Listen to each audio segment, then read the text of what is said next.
నమస్తే ఎస్పీ సాబ్. సిటీలో కర్ఫ్యూ పెట్టిర్రు. మీ అందరికి కర్ఫ్యూ పాసులు ఇచ్చాడుగా ఎస్పీ సాబ్. ఇవి తీసుకొని లాయర్ గారి ఇంటికి పోయి నేను మేయర్గా ప్రమాణ స్వీకారం చేసే సమయానికి వాడి శవాన్ని అదే రోడ్లో ప్రయాణం చేయించండి. పోండి. హలో, నేనే బే. రేపు మార్నింగ్ మేయర్గా ప్రమాణ స్వీకారం చేస్తున్నా. చెయ్యలేవు. చెప్పా, సిటీలో కర్ఫ్యూ ఎందుకు పెట్టిండ్రు అనుకున్నారా? మంది కోసమా? కాదు, నీ కోసం. నిన్ను మర్డర్ చేయనికి. కర్ఫ్యూలోనే నీ ఇంటికి వస్తాను. ఛాలెంజా? ఎట్లా వస్తావు బే? ఎస్పీ మా మనిషి నీకు పాస్ ఎవడిస్తాడు?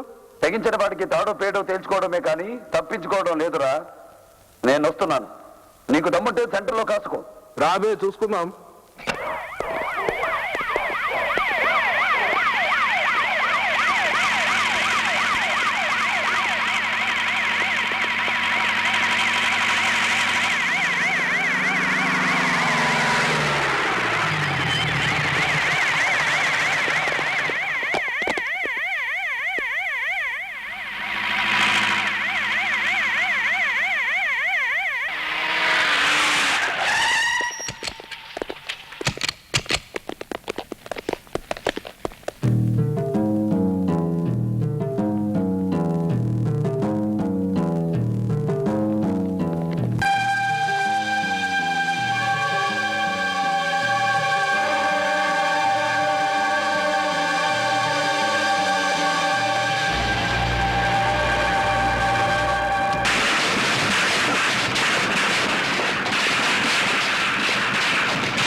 కర్ఫ్యూ రిలాక్స్ చేశాం.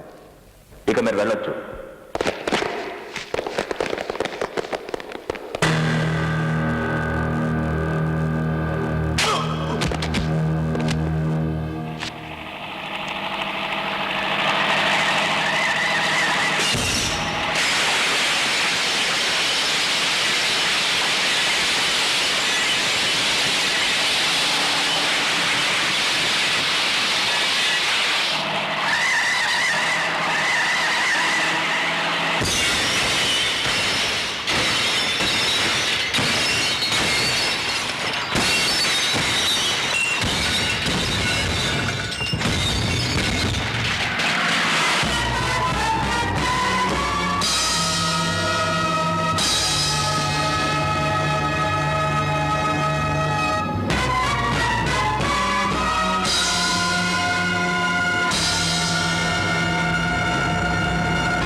Congratulation sir.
నరహంసకుడిగా మారిన బెనర్జీని వృత్తి చేయాలి.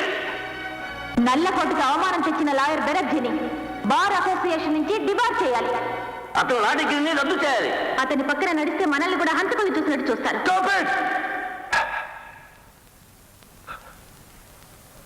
నన్ను బార్ అసోసియేషన్ నుంచి డిబార్ చేయాలా? నా లా డిగ్రీ రద్దు చేయాలా? నన్ను వృత్తి చేయాలా? ఎందుకు? ఏ సెక్షన్ ప్రకారం నన్ను నేరస్తుడిని చేశారు? ఏ యాక్షన్ ప్రకారం నన్ను దోషిగా చూస్తున్నారు? నువ్వు శోభరాత్రిని హత్య చేశావు. నువ్వు పాండుని మర్డర్ చేశావు. నువ్వు దుర్గాని దారుణంగా చంపేశావు.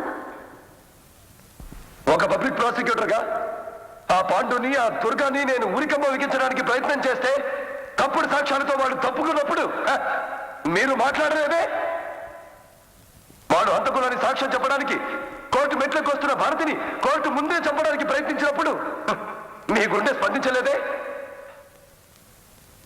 నిస్సహాయంగా జడ్జి గారు రాజీనామా చేసినప్పుడు, నిర్దాక్షిణ్యంగా నా తమ్ముడిని చంపినప్పుడు, నా కొడుకుని నా కూతుర్ని చంపేశారని భగవద్గీత మీద ప్రమాణం చేయించే కోర్టు గుమ్మస్తా భగవంతుడి సాక్షిగా కోర్టు ముందే ఉరిపోసుకుని చచ్చిపోయినప్పుడు 2 నిమిషాలు మౌనం పాటించడం చేత కానీ మీరు ఇప్పుడు మీటింగ్ పెట్టి నన్ను ఉరి తీయమంటున్నారా? రౌడీని రౌడీ అని రాయడానికి పేపర్లకు ధైర్యం చాలని ఈ రోజుల్లో, గూండాని గూండాని చెప్పడానికి పోలీసులకు గుండె ధైర్యం చాలని ఈ రోజుల్లో, శిక్షించాల్సిన హంతకుల్ని రక్షించడానికి ప్రయత్నిస్తున్న ఇలాంటి లాయర్లున్న ఈ రోజుల్లో రాజకీయ స్వార్థం కోసం రౌడీలను ఎమ్మెల్యేలని, ఎంపీలని, మేయర్లని చేస్తున్న ఈ రోజుల్లో ప్రజాస్వామ్యాన్ని ఎలా బ్రతికించాలి? హత్యలు చేసి ప్రజాస్వామ్యాన్ని బ్రతికిస్తావా?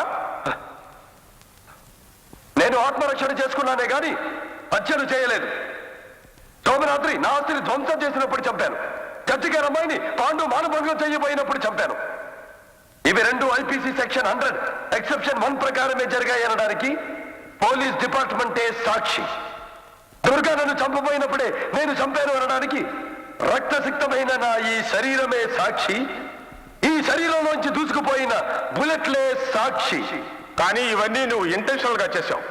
దానికి నీకు మరణశిక్ష పడవచ్చు. పడనివ్వండి.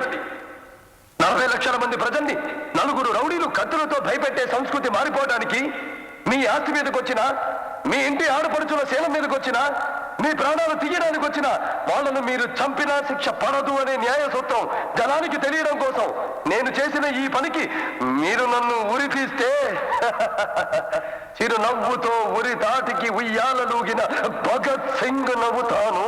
మరణశిక్ష విధిస్తే తుపాకీ గుండుకు గుండెనందించిన అల్లూరి సీతారామరాజు నవ్వుతాను.